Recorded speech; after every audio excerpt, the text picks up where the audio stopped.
그들에 대해서 어떤 입장이십니까? 그들은 리더니까 당연히 뭐뭐 해야 되고 그런 입장이세요? 아니면 어떠십니까? 그 누구에게도 말할 수 없는 고충이 있어요. 지도자들은. 그런데 이제 그 무리에, 그 교회 또는 그 회중의 무리에 먼저 필요가 생기잖아요. 필요가 생기고 해결해야 되고, 그런데 리더들이 다 해결해 주고 싶죠. 해결을 하고 싶은 거예요. 또 그들의 책임이기도 하고.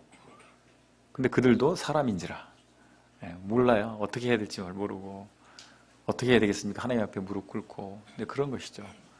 그렇다는 사실을 알 필요가 있습니다. 모세가 어떤 사람이에요? 웬만한 장로 형제님들하고 비교했을 때 모세하고 비교해 보세요. 모세만한 사람 흔치 않습니다. 정말 위대한 지도자죠. 뭐 한 200명 되는 교회 일꾼도 참 머리 한 짐 일고 사는데 200만 명이 넘는 사람들을 이끈다고 생각해 보세요. 보통 어려운 게 아니죠. 길이 보이지 않는 것이 리더들의 가장 어려움입니다. 어떻게 해야 할까요? 길이 안 보이는 거예요. 리더니까 이게 인도에 가야 되잖아요. 근데 자기도 길을 모르겠어. 이런 경우에 정말 리더들은 어려운 것이죠. 모세가 바로 그런 것들을, 그 고충을 지금 경험하고 있지 않습니까? 그러니까 모세와 같은 사람도 그럴진데 다른 사람들은 어떻게 하겠는가, 그런 생각해 볼 필요가 있죠. 자, 그런데 하나님께서 이제 그 대응책을 주시잖아요. 그게 뭡니까? 이 재앙을 선포하는 겁니다. 제일 먼저 어떤 재앙을 선포하시죠? 강물이 이제 피가 되는 그런 재앙을 선포하십니다. 자, 이 10가지 재앙에 대해서 이런 해석이 있어요. 10가지 재앙은 애굽의 10가지 신들에 대한 심판이다. 그렇게 연결해서 해석하는 경우가 있습니다. 그런 거 들어보셨죠? 10가지 신들에 대한 심판이다. 그런데 우리가 이제 초점을 어디에 두어야 되느냐라고 하는 거예요. 10가지 신들, 이것이 피의 재앙은 어떤 신에 대한 심판, 뭐 이렇게 다 연결해서 해석하는 게 거기에 초점이 있느냐? 저는 그렇게 보지 않습니다. 뭐 그렇게 볼 수도 있겠지만 주된 초점은 근본적으로 하나님과 이집트의 신들 간의 갈등. 바로가 곧 신이었고 그들이 많은 다신을 섬겼잖아요. 그런 다신 전체, 바로를 포함한 이집트인들이 신이라고 여기고 있는 그 전체에 대한 문제였다. 그렇게 초점을 맞추는 것이 좋겠다고 생각이 되어집니다. 여기 이제 하나씩 매칭시키기가 쉽지 않아서 그래요. 어떤 것들을 이렇다라고 주장하려면 확실한 근거가 있어야 되거든요. 그런데 그 근거가 어떤 거는 그럴 법해요. 그런데 어떤 부분은 과연 그럴까? 의문을 남게 하는 것들이 있기 때문에 그런 경우에는 이거다라고 단언하면 나중에 말을 바꿔야 됩니다. 아니었어요. 이렇게. 그렇기 때문에 그런 조심스럽게 해야 된다고 하는 것이 제 생각입니다. 여기 이제 그래서 이 출애굽기의 관심은 그런 뭐는 뭐고 이렇게 연관된 그런 관계에 있는 것이 아니고 그 재앙들의 궁극적 원인은 하나님께로부터 온 것이고 하나님이 참신이시다, 하나님이시다라고 하는 것들이 있다라고 하는 것입니다.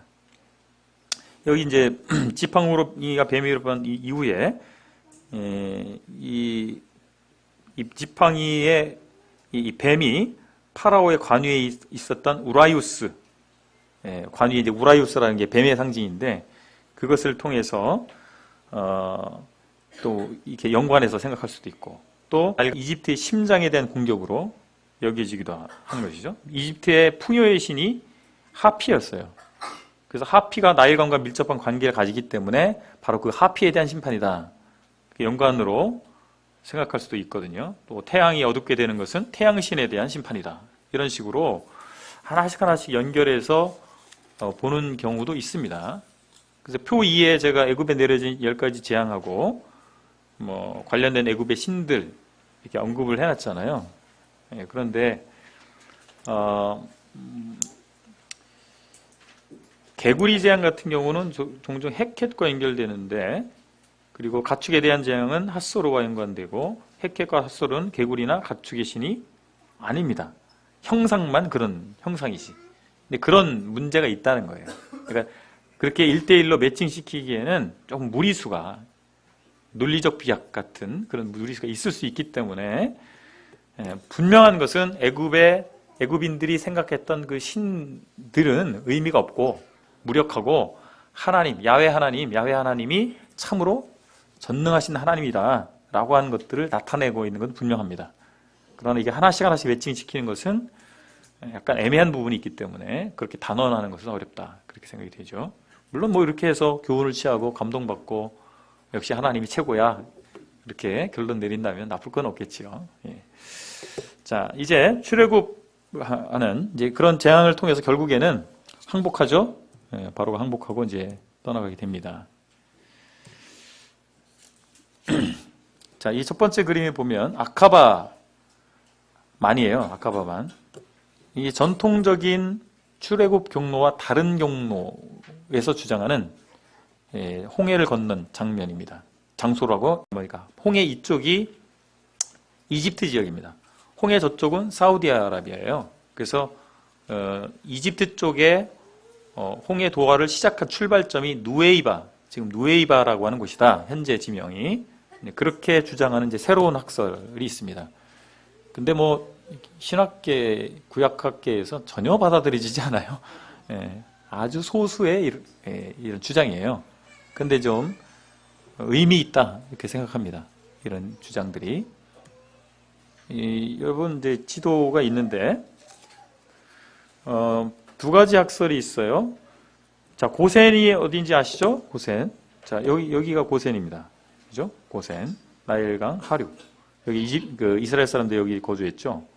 근데 이곳에서 이제 전통적 학설은 숲곳을 거쳐서 여기 이제 보면은 뭐 호수들이 있어요. 이쪽에 여러 호수들이 있는데 이쪽을 지나서 이곳 여기 수에즈만에 있는 홍해를 건너서 시나이 반도 밑에 있는 시내산에 도착했을 것이다. 이게 이제 전통적인 견해입니다. 일반적이고 전통적인 견해예요. 또 진보적인 사람들은 여기서 실제 수에즈만은 홍해를 건넌 것이 아니고 여기 이제 호수들이 좀 있거든요. 홍해라는 말이 히브리어로 갈대바다다라고 하는 식으로 직역하면 그렇게 될 수 있기 때문에 여기에 있는 호수들의 갈대들이 많았고 그래서 이 호수를 건넌 것이다. 이렇게 주장하는 아주 진보적인 사람들은 그렇게 주장합니다. 그런데 이제 새 학설은 뭐냐면 이곳에서 숲곳에서 이 홍해 광야길에 대해서 홍해길, 홍해 광야길이 뭐냐 여러 가지 아무튼 여기에도 갑론을박이 많아요. 설도 많고. 어쨌든 이 새 학설은 이렇게 내려간 것이 아니고 바로 시나이 반도를 가로질러 가서 이곳까지 왔다가 에담 광야까지 왔다가 이곳에서 아래로 내려가서 비하히롯까지 왔는데 이곳이 바로 누에이바다라고 하는 거예요. 그래서 이곳 아카바만 홍해를 건너서 이쪽으로 갔다. 여기가 수르 광야다. 이제 이렇게 보는 것입니다. 이것이 이제 새로운 학설입니다. 요거를 조금 더 자세히 보면 이렇게 되는 것이죠. 뭐 고센에 주로 거주했잖아요. 여기가 멤피스입니다. 멤피스에 이때 당시에 바로가 거주를 했어요. 그래서 모세가 여기에 가서 바로를 만난 것이죠. 그래서 이쪽 고센에 주로 이스라엘 사람들이 있었고, 여러 지역에 아무튼 이스라엘 사람들이 있었는데 그들이 쭉 나와서 숲곳을 지나서 시나이 반도를 가로질러서 비하히롯까지 왔고, 바로 이곳이 누에이바라고 하는 곳인데 이 누에이바에 도착해 있다가 바로 추격해온 바로 군병들을 뒤로 하고 홍해를 건너는. 그리고 실제 시내산 호렙산은 사우디아라비아에 있는 산이다. 제벨 알 라우즈라고 되어 있는데 라우즈 산이다. 이렇게 주장을 하는 것입니다. 근데 이 주장은 이제 한국 사람, 외국의 학자가 한 명 주장을 했고, 한국 사람인 김승학 씨가, 이분이 이제 사우디아라비아 왕자의 주치의였어요. 예, 이분이 침수를 하는 분인데 그 왕자의 주치의가 이렇게 어떻게 소개로 이렇게 주치의가 됐고 왕자가 준 통행권을 가지고 원래 이제 사우디아라비아 이쪽 지역이 군사 지역이 많거든요. 예, 미사일 기지나 뭐 이런 것들이 많아요. 그래서 이쪽은 여행을 못 합니다. 예, 통제 지역이 많아요. 근데 이분이 이런 정보들을 가지고 그곳을 직접 확인하러 가는 거예요. 정말 출애굽 경로가 고전 경로, 전통적인 학설의 그 경로가 맞는지 아니면 자기가 입수한 정보가 맞는지 직접 확인하러 가서 일일이 다 탐문을 하고 확인을 하고 이곳이 맞다. 사우디아라비아 지역에 있는 시내산이 진짜 시내산이다. 이렇게 확신을 갖게 됐고 그래서 이분이 이제 그 책을 썼어요. 떨기나무라는 이런 책을 썼는데 이게 읽어보면 그냥 뭐랄까 기행문처럼 이렇게 썼어요. 그래서 학술적 가치가 있지는 않습니다. 그리고 이분이 뭐 학위가 없거든요. 일반인이에요. 학위가 없다 보니까 학계에서는 전혀 뭐 콧방귀도 안 낍니다. 이분 주장에 대해서 잘 모르고 하는 소리지 뭐 이렇게 전혀 이제 어필이 안 되는데 우리가 성경과 이분의 주장을 견주어서 잘 생각해 보면 유의미하다 그렇게 생각이 됩니다. 유의미하다.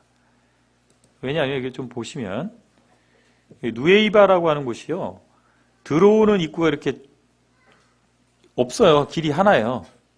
들어와서 여기 이렇게 넓거든요. 넓게 돼 있고 다른 데 빠져나갈 길이 하나도 없어요. 앞에 바다밖에 없고 빠져나갈 수 있는 유일한 통로는 들어온 길이에요. 이곳에 들어온 거죠. 이스라엘 백성이. 애굽의 군사들이 이렇게 추격해 오니까 이들은 어때요? 바다에 빠져 죽든지 아니면 애굽 병사에게 죽든지 둘 중에 하나밖에 없는 그런 상황이거든요. 그런데 홍해 바다를 건너려면 물이 없어도 너무 이 계곡 밑으로 내려가면 이게 건너가기 어렵거든요. 근데 홍해 바다가 이렇게 돼요. 깊이가 1200m예요. 그러면 예를 들어 물이 하나도 없다고 생각해 보세요. 1200m 계곡을 내려간다고 생각하셔야 돼요. 그러니까 이게 물리적으로 물이 없어도 도하가 불가능합니다. 200만의 사람이. 그런데 이 누에이바로부터 사우디 쪽까지 여기 마치 바닷속에 다리가 있는 것처럼 한 6km, 폭이 6km가 된 아주 깊이가 여기에 비해는 상당히 낮죠. 예. 한 뭐 100여 미터 정도밖에 안 되는 아주 낮은 지형이 있는 거예요. 해저 지형이 있는 거예요. 이걸 학자들이 발견을 해냈어요. 그리고 여러 가지 정황들을 또 보면 누에이바 지역에 그러니까 솔로몬 당시에 솔로몬이 자기 민족들의 어떤 기원이나 이런 것들에 대한 어떤 자긍심이 있었거든요. 그래서 솔로몬이 당시에 굉장히 국력이 강했잖아요. 그래서 솔로몬이 누에이바와 그리고 반대편 사우디 쪽에다가 기념 기둥을 세웁니다. 우리 민족이 이렇게 하나님의 도우심으로 바다를 건넜다. 그게 지금 남아 있어요. 이게 솔로몬이 세운 출애굽 기념비가 누에이바에 있습니다. 반대 사우디 쪽에는요, 이 기둥을 뽑아가지고 바다에 던져버렸어요. 예, 사우디 정부에서가 했는지 아무튼. 근데 이 김성학 씨가 가서 그걸 다 촬영을 해왔습니다. 근데 거기에 이 기둥이 서 있었던 곳에 그 깃발이 하나가 꽂혀 있습니다. 깃발이. 그리고 이 바다, 아까 그 완만한 마치 폭이 6km 된 바닷속 도로와 같은 이곳에서 병거 바퀴들이 다수가 이제 발굴이 됐습니다. 이런 것들을 볼 때 홍해도와 위치가 아마 이곳으로 보는 것이 맞지 않을까라고 하는 그것이 유의미하다. 제가 그렇게 말씀을 드렸는데 지금 학계에서는 전혀 받아들여지고 있지 않지만 생각할 가치가 있다고 생각이 되어지는 것입니다. 그런데 이제 사우디아라비아가 이제 아랍 국가잖아요.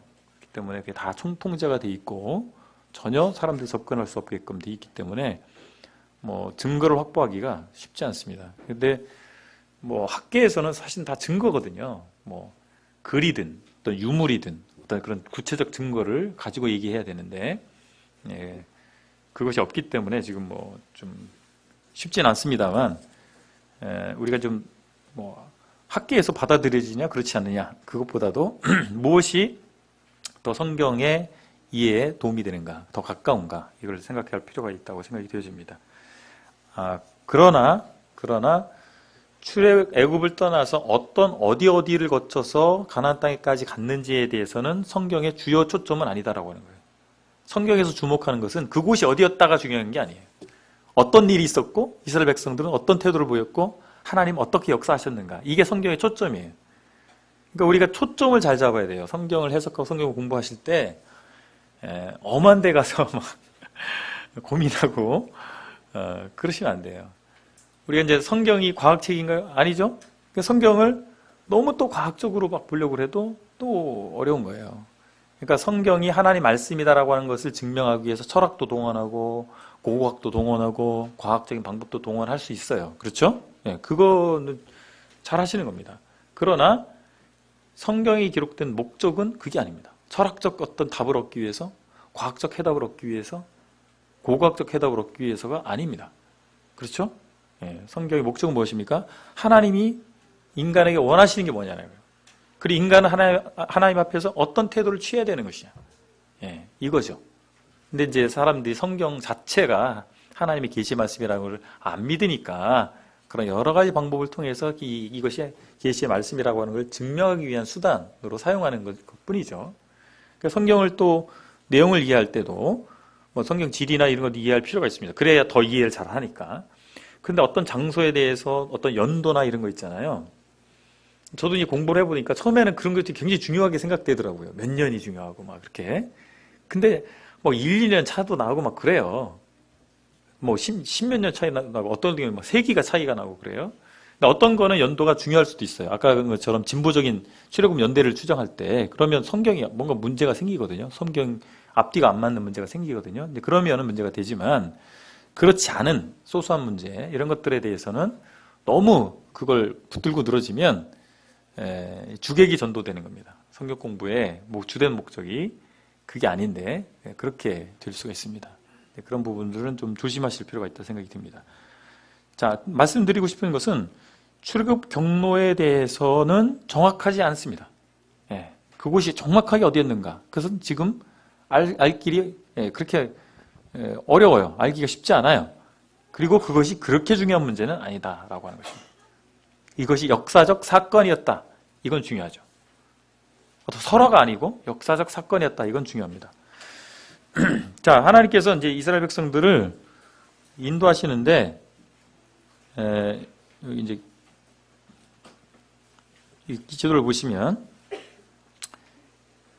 이곳에서 약속의 땅이 이쪽이잖아요. 가나안 땅이죠. 빨리 가는 길은 어디예요? 이 해변길로 가는 거예요. 블레셋 사람 땅의 길이라고 되어 있죠. 이렇게 가면 빨리 가는 거예요. 근데 하나님께서 이쪽으로 인도하지 아니하시고 이쪽이 됐든 다른 방향이죠. 돌아가는 길로 인도하셨단 말이에요. 왜 돌아가는 길로 인도하셨을까요? 블레셋 사람들의 길, 이 길은요, 애굽의 요새들이 많아요. 군대 진영들이 많이 있어요. 그럼 가다가 전쟁을 겪게 되고 굉장히 어려워질 수 있겠죠. 그래서 그 길을 피하는 겁니다. 피하도록 하신 거예요. 그러니까 하나님께서 우리 걸음을 인도하시는데 하나님 왜 돌아가게 하실까? 그럴 때 있으시지 않으세요? 이렇게 바르고 가게 하시지 왜 돌아가게 하시지? 내가 아무리 생각해봐도 이렇게 가야 빨리 가는데 자꾸 이렇게 돌아가게 하신단 말이에요. 그럴 때가 있죠. 그렇습니다. 이유가 있는 거예요. 우리가 알지 못하지만 다른 이유가 있을 수가 있는 것이죠.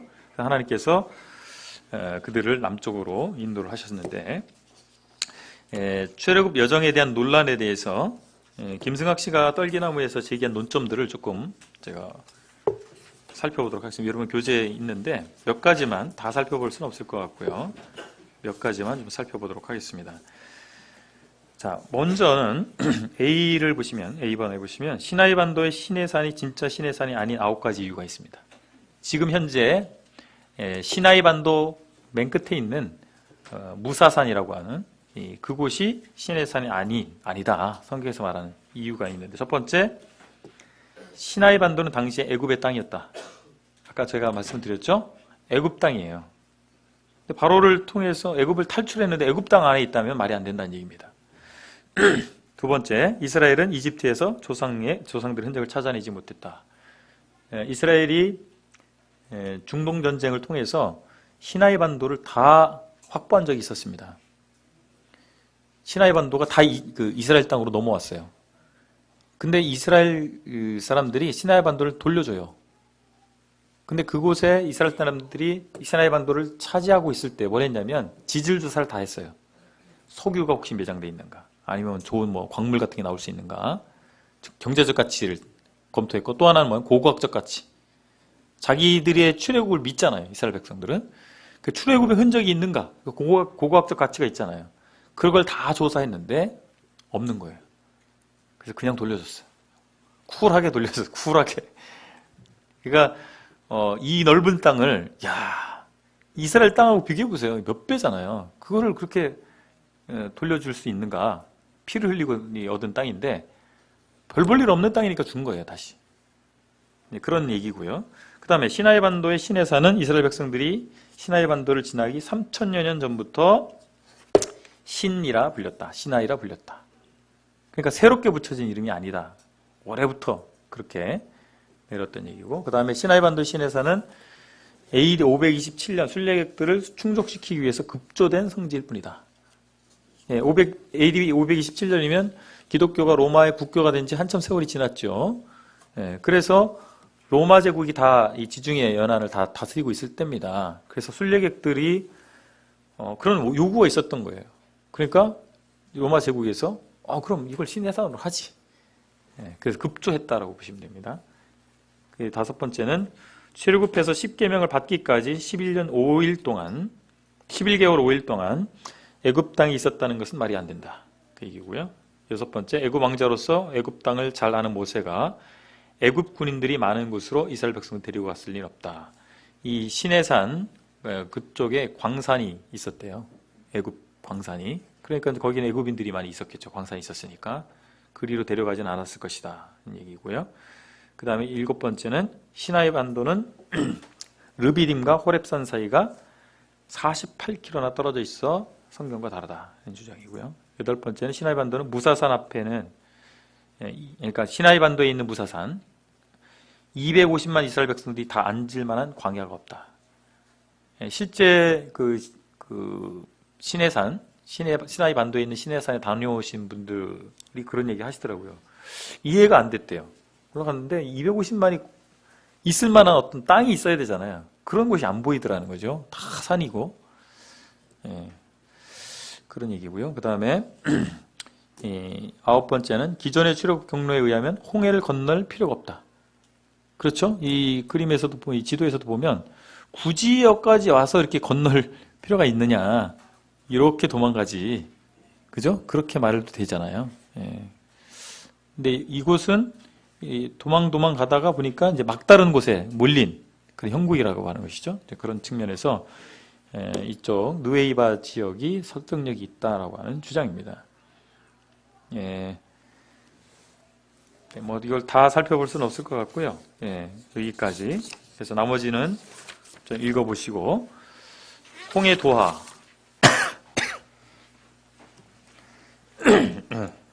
죄송합니다. 홍해 도하 및 바로 군대 물살 보겠습니다.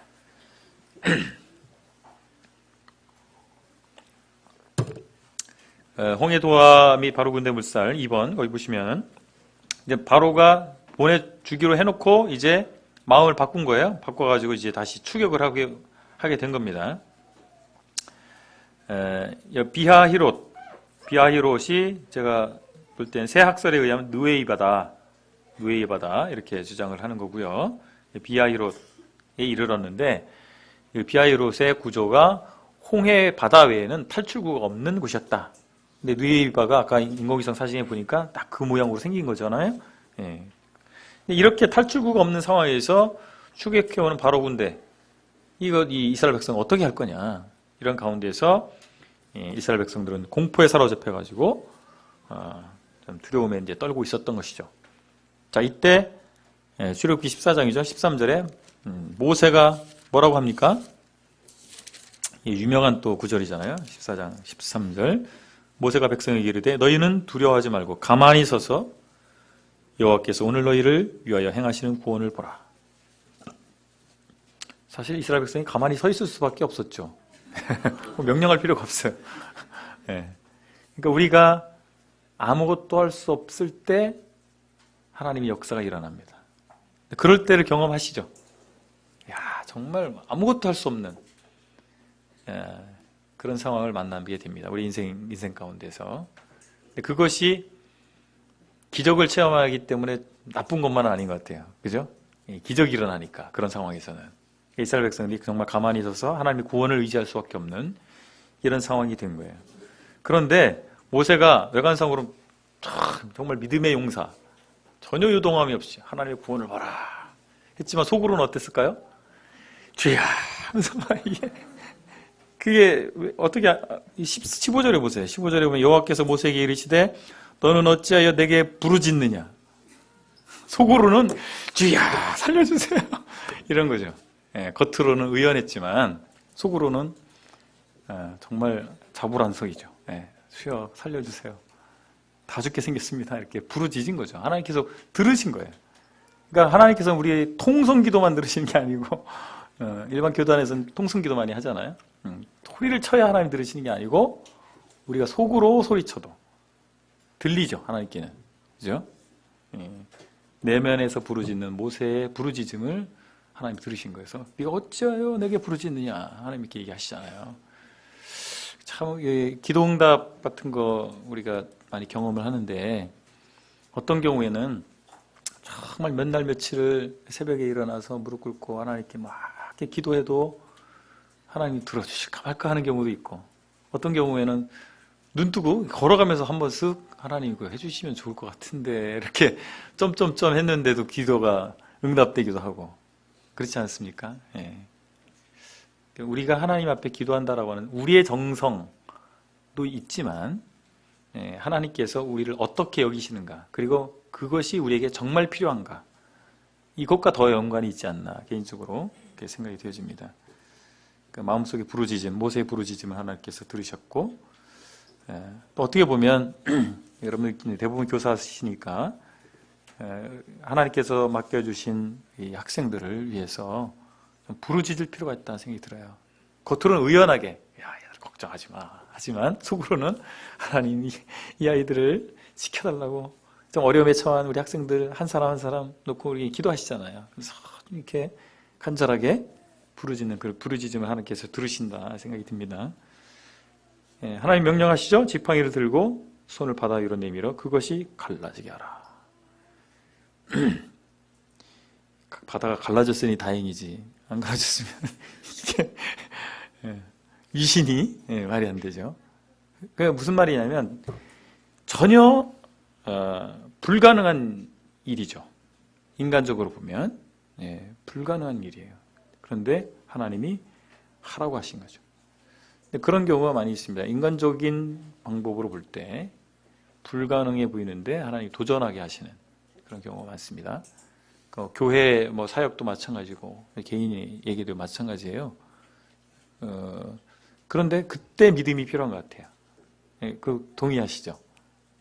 저 개인적으로는 제가 직장을 그만둘 때 정말 믿음이 필요하더라고요. 근데 이제 남자와 여자의 차이가 보니까 남자는 굉장히 이상적이에요. 뭘 뒷감당 생각 별로 안 하고 제가 조금 그런 편이거든요. 하나님께서 그렇게 원하시면 해야지 뒷감당 별로 생각 안 해요. 근데 그러면 문제가 됩니다. 그것도 뒷감당을 하면서 해야 되는데 근데 여자들은 다 챙겨야 되잖아요. 자식도 챙겨야 되죠. 집안 살림 다 해야죠. 그러니까 여자들은 그 뒷감당도 생각하는 것이죠.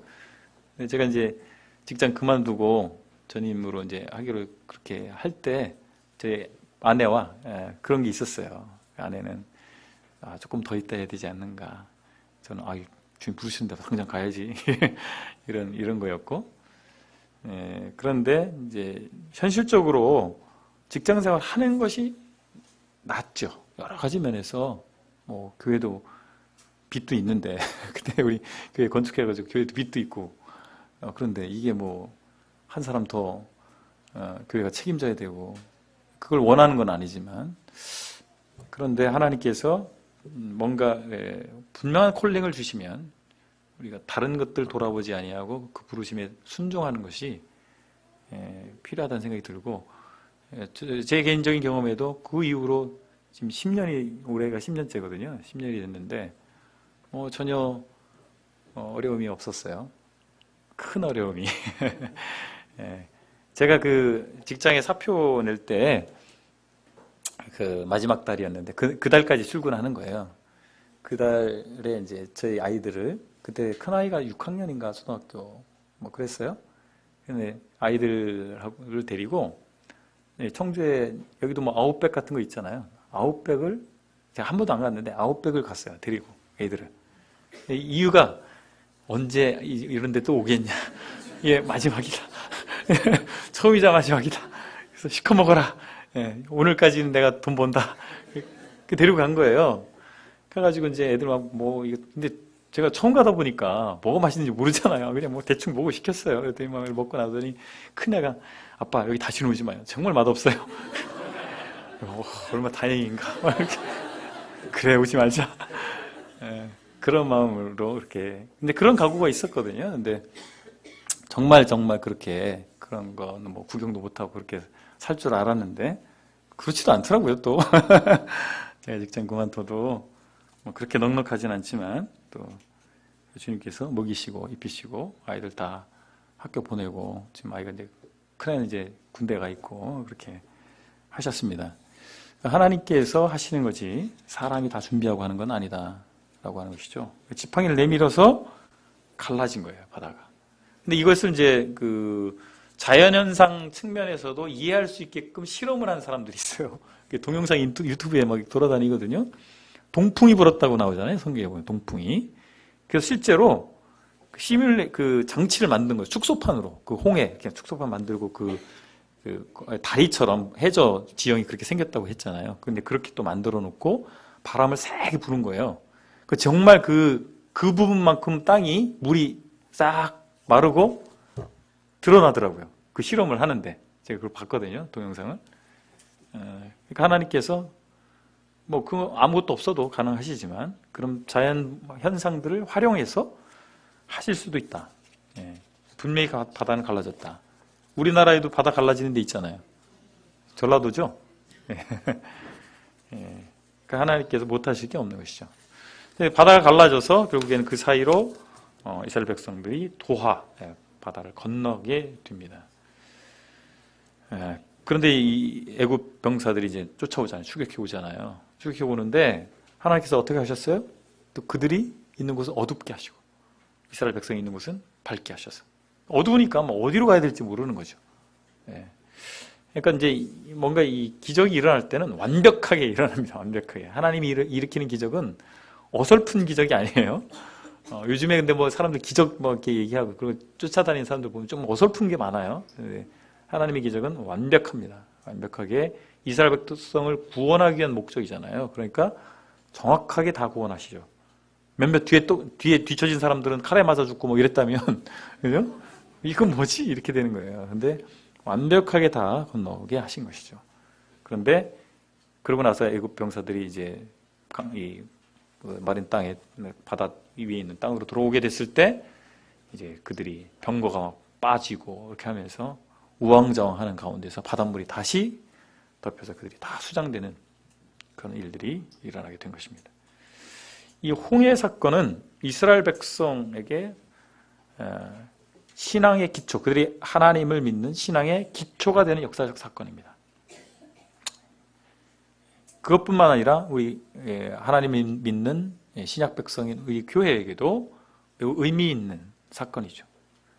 바다를 가르시고 구원하신 하나님. 이 하나님께서 우리를 이 세상에서 구원하시고 또 이 세상의 여러 어려움 가운데서 우리를 계속해서 보존하시는 하나님이라는 사실을 우리는 믿고 있는 것입니다. 살아계신 하나님, 역사하신 하나님이죠. 그래서 우리가 하나님 믿는다라고 하는 것에 대해서 단순한 지적 동의 그리고 어떤 일어난 사건에 대한 확신 그런 차원은 아니라고 하는 겁니다. 그런 것들을 다 기반으로 하고 있지만 더 궁극적인 믿음의 실체라고 하는 것이 무엇이겠습니까? 그분과의 관계죠. 하나님과 나와의 관계입니다. 내가 그 하나님과 나는 어떤 관계가 형성되어 있는가라고 하는 것이죠. 제 아내를 동사무소 직원도 알죠. 저희 동사무소 직원이 주민등록 등본만 떼어보면 돼요. 와이프 주민번호, 요즘 주민번호 어디 중요하잖아요. 아무한테 안 알려주죠. 동사무소 직원은 다 확인할 수 있어요. 본적지까지 다 확인이 가능합니다. 그러나 동사무소 직원은 우리 아내와 아무 관련이 없는 사람이에요. 저는 제 아내의 주민번호를 지금은 외우고 있지만 과거에는 몰랐어요. 근데 제 아내와 저는 아주 특별한 관계인 것입니다. 이스라엘과 하나님, 교회와 예수 그리스도, 특별한 관계라고 하는 것입니다. 단순한 그 어떤 이해 정도가 아니라고 하는 것이죠. 우리가 하나님에 대해서 또 하나님 말씀의 성경에 대해서 공부를 하잖아요. 근데 공부할 때 우리가 아까도 초점 얘기를 했는데 무엇을 위해서 공부하느냐 이겁니다.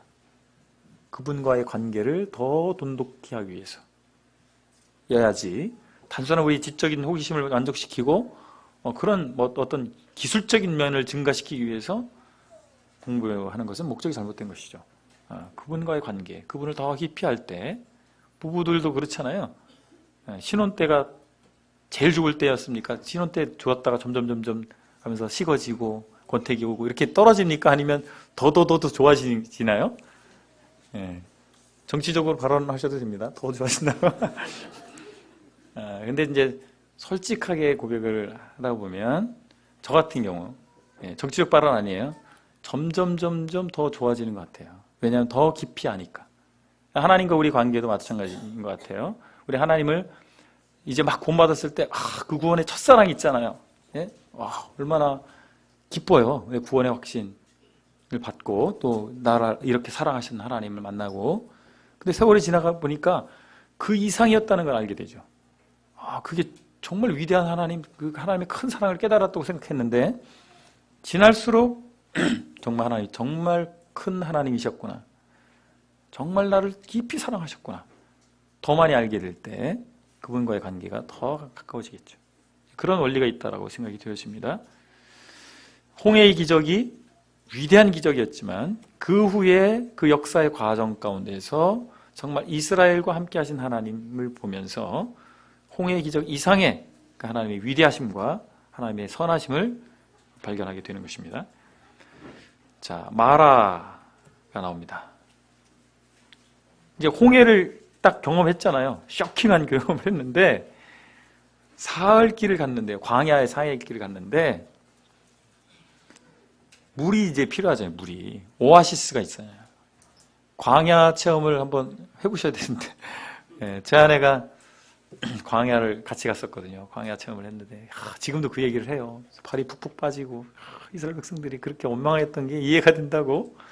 풀 한 폭이 없고 어디로 가야 될지 모르고 그런 곳이 광야예요. 근데 그곳에서 오아시스가 정말 있는 게 얼마나 다행입니까? 오아시스를 갔는데 물은 있는데 먹을 수가 없어요. 이게 물이 앞에 보이는데 목마른 사람이 물을 보여주면서 물 안 주면 어떻게 합니까? 한마디로 이제 배능이 없는 거예요. 배능. 그런 상황이라고 보시면 됩니다. 그러니까 사람이 그 신체적인 문제가 생기면요 정신적으로도 문제가 와요. 그렇지 않던가요? 막 몸이 아프면 막 날카로워지죠 사람이. 똑같아요. 이스라엘 백성이 야, 이 사람들 홍해의 기적을 경험하고 이 꼴이 뭐냐 이렇게 생각할 게 아니고요. 우리 구원받았어도 막 생활에 어려움이 오면 어떻게 합니까? 여기가 천국 같아요? 그런 생각이 드시잖아요. 구원이 기쁘면 온데간데 없이 사라지고 그냥 다 마찬가지입니다. 이스라엘 백성도 손가락질 하지 마시고 나를 보면 똑같구나. 인지상정이다. 그렇게 생각하시면 될 것 같아요. 자, 이렇게 되니까 이제 정말 이 하나님을 신뢰한다라고 하는 것이 무엇인가에 대해서 경험을 통해 알게 되는 겁니다. 정말 하나님을 신뢰할 수 있을까? 그 홍해를 가라진 경험을 했다라고 하면 여기서도 물이 나오겠지. 따로 새로운 물을 주시겠지. 이게 나와야 정상일 것 같은데 그렇진 않더라는 얘기죠. 근데 이건 다른 사람 얘기가 아니라 저도 마찬가지예요. 그런 경험을 많이 합니다. 어떤 근심 걱정이 오면 과거에 하나님 역사하신 것들을 기억하면서 근심 걱정 툭 털어버리고 평안하게 밥도 잘 먹고 잠도 잘 자고 그래야 되는데 아니더란 말이죠. 잠이 안 와요, 일단. 제가 왜 살이 안 찌겠습니까? 근심 걱정 많은 거예요. 밥맛이 뚝 떨어져요. 어떤 사람은 뭐 스트레스 받으면 더 많이 먹는다는데 저는 입맛부터 떨어집니다. 예. 그러니까 그거죠. 이상은 그렇지만 현실은 또 안 그런 거죠. 우리 인간의 현실이 이스라엘 백성들이 마라에서 하나님께 이제 뭐 불평불만 나오고 이제 그런 거죠. 그러니까 어떻게 됩니까? 쓴 물을 단물로 바꿔주신 거예요. 그러니까 물이 똑같은 물이었는데 한순간에 바뀌잖아요. 그렇더라고요. 상황과 이런 것들이 전혀 바뀌지 않은 것 같은데 우리 마음을 바꾸시기도 하시고요. 그렇지 않습니까? 상황은 똑같은데 우리 마음이 탁 바뀌어버려요. 그러니까 근심하고 초조하고 불안한 게 싹 사라지는, 또는 그 상황이 정반대의 상황으로 바뀌든지, 이런 것들을 우리가 경험하게 되죠. 그래서 우리의 필요를 공급하시는 하나님을 만나게 되는 겁니다. 자, 그런데 이제 출애굽기 16장에 보니까 이제 먹을 거가 이제 문제가 되는 겁니다. 이제 마실 물이 문제가 됐다가 이제 먹을 게 문제가 됩니다. 16장 2절 보니까 이스라엘 자손 온 회중이 그 광야에서 모세와 아론을 원망하여 이스라엘 자손이 그들에게 이르되 우리가 애굽 땅에서 고기 가마 곁에 앉아 있던 때와 떡을 배불리 먹던 때 여호와의 손에 죽었더라면 좋았을 것을. 너희가 이 광야로 우리를 인도해내서 이 온 회중이 줄여 죽게 하는도다. 참 사람이 어리석은 것 같죠. 노예여도 거기서 고기 구워 먹는 게 낫다, 이 얘기를 하고 있는 거예요. 그러다가 거기서 노예 생활하다가 죽는 게 낫지. 이렇게 참 어리석죠. 그 음식이 참 중요한 것 같아요. 그렇죠? 여러분 혹시 외국에 나가서 오래 계시면 어떻습니까? 김치 생각나죠. 고추장, 밥. 또 외국엔 밥도 이게 찰진 밥이 별로 없어요. 다 이렇게 날아다니는 밥, 찰진 밥 먹고 싶다고. 특히 제 아내는 그 밥을 먹으면 속이 편해지고 그런 얘기 하던데, 저는 뭐 그런 것 별로 상관 안 하는 사람이지만 대부분은 이제 음식이 그렇게 안 맞아서 고생들 하잖아요. 근데 노예 생활하면서 먹었던 음식이 굉장히 그리워진 거예요. 여러분, 음식이, 저도 이제 저희 어머니가 어렸을 때 해줬던 음식을 자꾸 먹고 싶어요. 그 생각이 나거든요. 근데 여러분, 어머니가 해준 음식이 제일 맛있다고 생각하시잖아요. 그렇죠? 왜 그런 줄 아세요? 길들여져서 그래요. 실제 어머니가 요리 솜씨가 좋은 게 아니고 그 입맛에 이제 각인 효과라고 하죠. 각인 효과. 그거예요. 그러니까 이겁니다. 이 애굽 노예 생활하면서 거기서 먹었던 것이 진짜 좋은 음식이었다기보다 그들에게 정말 가장 좋은 음식으로 추억될 수밖에 없었던 거죠. 그 음식이 길들여진 거죠. 이런 걸 우리가 잘 생각해 볼 필요가 있습니다. 이 세상에 우리가 길들여지면 이 세상이 너무 좋은 거예요. 이 세상에서 잘 살고 싶은 거죠. 길들여지면 그렇게 됩니다. 개가 길들여지잖아요. 늑대를 길들여서 개를 만들었다며요. 그죠? 개를 길들여지니까 늑대가 아니라 개가 됐죠. 자유로운 늑대였는데 개가 된 것이죠. 우리가 이 세상에서 길들여지면 그리스도인다운 삶을 못 살죠. 자유로운, 진리가 너희를 자유케 하리라고 했는데 이 세상에 온갖 것들이 우리를 얽어매는 거예요. 그거에 매여 있는 것이죠. 이런 부분도 우리가 생각해 볼 필요가 있습니다. 아무튼 그래서 음식 불평을 하게 되니까 그래? 그럼 내 먹을 걸 주겠다. 그래서 뭐가 내립니까? 만나가 내립니다. 참 신비로워요. 이슬처럼 가시같이 생긴 게 쫙 지면에 내립니다. 정말 그 광경 생각해 보면 정말 놀라울 거예요. 왜 만나를 만나라고 했는지 아세요? 히브리 말로 만후, 이게 뭐야? 영어로 what's this? 만후. 그러니까 만이 이제 what이거든요. 이제 의문 대명사인데 만후. 그러니까 만후가 만나가 된 겁니다. 이게 뭐야? 처음 보는 거예요. 그러니까 이게 뭐지? 근데 이것이 정말 하나님께서 그들에게 주시는 레헴이다, 양식이다. 베이틀레헴이죠. 베이틀레헴. 예, 그게 베이트가 집이란 뜻이군요. 레헴, 떡집이란 뜻이에요. 떡집. 예. 베이틀레헴. 예. 그 양식이라고 하나님께서 주시는 양식이다라고 하는 것을 이제 알려주시고, 근데 이 만나가 분량만큼 취하게 돼 있고 하루 지나면 더 이상 먹을 수 없는, 그날 바로 요리해서 먹게끔 그렇게 돼 있어요. 그러니까 참 만나를 주시는 건 정말 기적적인 거잖아요. 기적적인 하나님의 공급하심인데, 그 공급하심이 쌓아두지 못하도록 제한하셨다고 하는, 제한이 주어져 있다라고 하는 거예요. 쌓아두지 못하도록 하셨다라고 하는 겁니다. 그러니까 하나님께서 이 광야 여정 가운데 하나님께서 쌓아두면 한 번만 내리고 뭐 며칠 안 내려도 상관없고 얼마나 좋아요. 그런데 그렇게 안 하셨다는 거예요. 매일 취해야 되는 거죠. 쌓아두면 썩어버리는 거죠. 왜 하나님 그렇게 하셨을까요? 왜 그렇게 하셨을까? 하나님의 공급하심을 우리에게 쌓아두는 목적으로 주시는 게 아니라고 하는 겁니다. 광야에서 그냥 거하도록 하신 게 아니에요. 만약에 그들에게 만나가 그렇게 풍성히 공급했으면 그들이 주여 여기가 좋사오니 우리가 여기서 거주하고 살리이다, 그랬을 거예요. 그랬을 거예요, 이스라엘 백성들이. 근데 그렇게 안 하셨다고요. 왜냐하면 그곳은 지나갈 곳이에요. 머물 곳이 아니기 때문에. 그래서 우리가 이제 재물이나 이런 것들도 잘 생각해 볼 필요가 있습니다. 하나님께서 우리에게 재물을 많이 주실 때가 있습니다. 어떤 경우에는, 그죠? 풍요하게 주실 때가 있어요. 그것을 쌓아둘 거냐? 아니면 어떻게 할 거냐? 예, 쌓아두는 것이 하나님의 원리가 아닙니다. 우리가 이 땅의 나그네 인생이라고 우리가 얘기하지 않습니까? 그리스도인이 마치 광야의 이스라엘처럼 우리는 나그네의 인생을 사는 것입니다. 그래서 무언가 이 땅에 자꾸 쌓아두려고 할 때 문제가 생깁니다. 하나님이 그러라고 주시는 게 아니니까. 그래서 우리가 적절한 필요를 취하고 나머지는 흘려보내야죠. 예, 떡을 흘려보내는 것이죠. 예, 그래서 어떻게 그것이 하나님을 위해서, 하나님 나라를 위해서 다시 역사가 일어나게 될지 모르는 일이죠. 그런 원리를, 선순환입니다. 선순환을 잘 생각할 필요가 있습니다. 예, 그리고 나서 17장에 보니까 다시 물 부족이 와요. 참, 이 광야는 그렇습니다. 광야를 안 가보면 이게 잘 이해가 안 되는데 물 부족이 있을 수밖에 없어요. 어디 샘이 계속 있는 것도 아니고 계속 이동하잖아요. 그러니까 계속 물 부족이 생깁니다. 그리고 200만 정도 되는 사람이 이동한다면 물이 얼마나 많이 필요하겠습니까? 한 도시예요, 도시. 대도시죠. 요즘 말로 하면 대도시.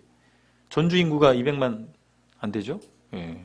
청주도 한 80몇만 밖에 안 되거든요. 그러니까 청주, 전주 다 합쳐야 합쳐도 안 될 거예요. 그 정도 인원이 먹을 물이라면 얼마나 많은 물이겠어요. 보통 물이 아닙니다.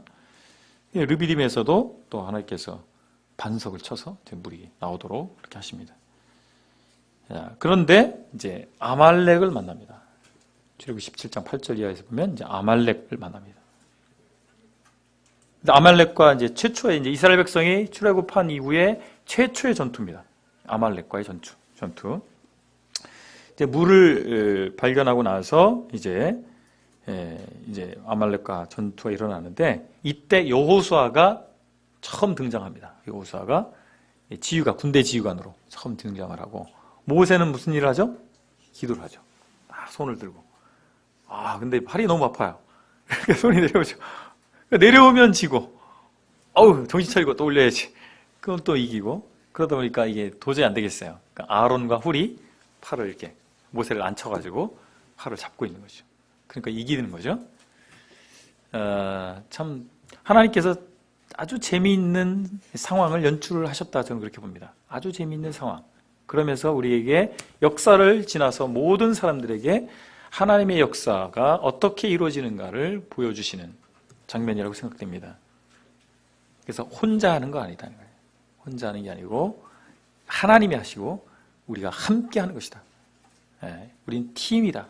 이런 부분들을 잘 생각해 봐야 된다고 하는 것입니다. 이것이 이제 우리 한국 사람들에게는 그 팀의식이 이제 익숙하긴 하잖아요. 그죠?